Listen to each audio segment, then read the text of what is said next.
A slightly more complicated example is going to be, let's see, y prime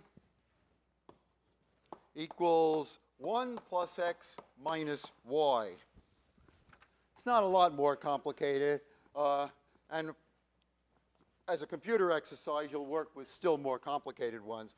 But here, the isoclines would be what? Well, I set that equal to c. Can you do the algebra in your head? An isocline will have the equation this equals c, so I'm going to put the y on the right-hand side and that c on the left-hand side. So it will have the equation y equals 1 plus x minus c.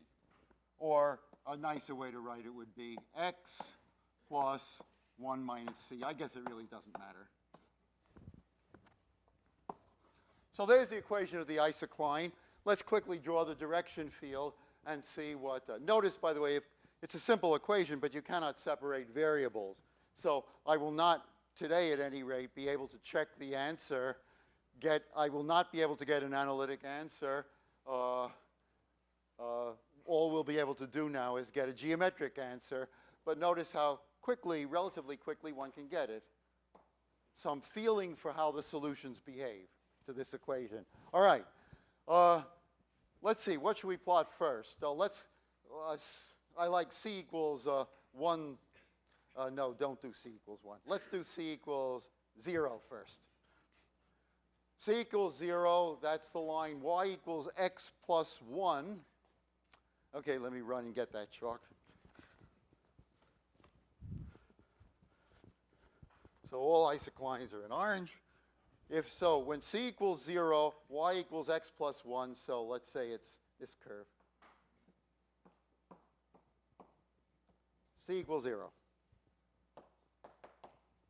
How about c equals negative 1? Then it's y equals x plus 2. It's this curve. Now let's label it. Let's label it down here.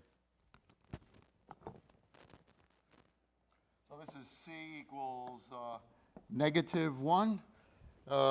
C equals negative 2 would be y equals x. No, what am I doing? C equals negative 1 is y equals x plus 2. That's right. Well, how about the other side? If c equals plus 1, well, then it's going to go through the origin.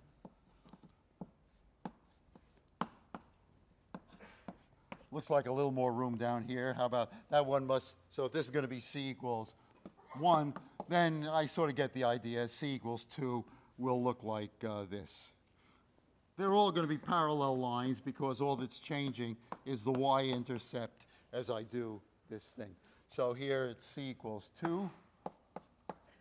C equals, that's probably enough. All right, let's put in the line elements. All right, c equals negative 1.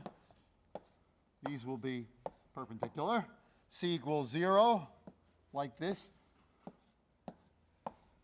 C equals 1. Oh, this is interesting. I can't even draw in the line elements because they seem to coincide with the curve itself, with the line itself. They lie along the line, and that makes it hard to draw them in. How about c equals 2? Well, here the line elements will be slanty. They'll have slope 2. So pretty slanty up. And I can see for c equals 3 in the same way. They're going to be even more slantier up. And here they're going to be even more slanty down. This is not very scientific terminology or mathematical, but you get the idea. Okay, so there's our quick version of the direction field. All we have to do is put in some integral curves now. Well, looks like it's doing this. It gets less slanty. Here it levels out, has slope 0. And now in this part of the plane, the slope seems to be rising, so it must do something like that. This guy must do something like this. I'm a little doubtful of what I should be doing here. How about going from the other side? Well, it rises, gets a little, should it cross this? What should I do? Well, there's one integral curve which is easy to see. It's this one. This line is both an isocline and an integral curve. It's everything, except drawable. So, okay, you understand this is the same line. It's both orange and pink at the same time, but I don't know what combination color that would make. It doesn't look like a line, but you know, be sympathetic. Now the question is, what's happening in this corridor? In the corridor, that's not a mathematical word either, between the isoclines for, well, what are they? They're the isocline for C equals 2 and C equals 0.